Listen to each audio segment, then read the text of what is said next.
Sa isang opisyal na pahayag, sinabi ng defense team ni Vice President Sara Duterte na batid nila ang naging pasya ng House Committee on Justice kaugnay ng sufficiency in grounds ng mga reklamo.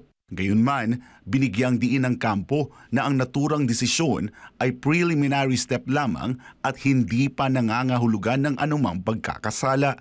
Ayon sa defense team, nananatiling pareho ang kanilang posisyon na depektibo ang mga reklamo laban sa pangalawang Pangulo. Nanindigan din ng kampo na ang mga paratang sa VP ay nakabatay lamang sa konklusyon at haka-haka. Hindi raw ito nakaangkla sa ultimate facts na hinihingi ng konstitusyon at ng batas.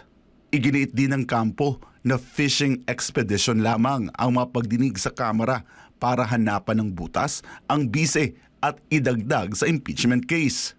Binigyang din ng Duterte defense team na ang impeachment process ay dapat pamahalaan ng konstitusyon at sapat na ebidensya sa halip na anumang political agenda. Sa kabila ng mga kaganapan sa Kamara, nanindigan ang grupo na matibay ang kanilang legal position sa usapin. Para sa Diyos at sa Pilipinas kong mahal, ako si Jason Rubrico, SMNI News.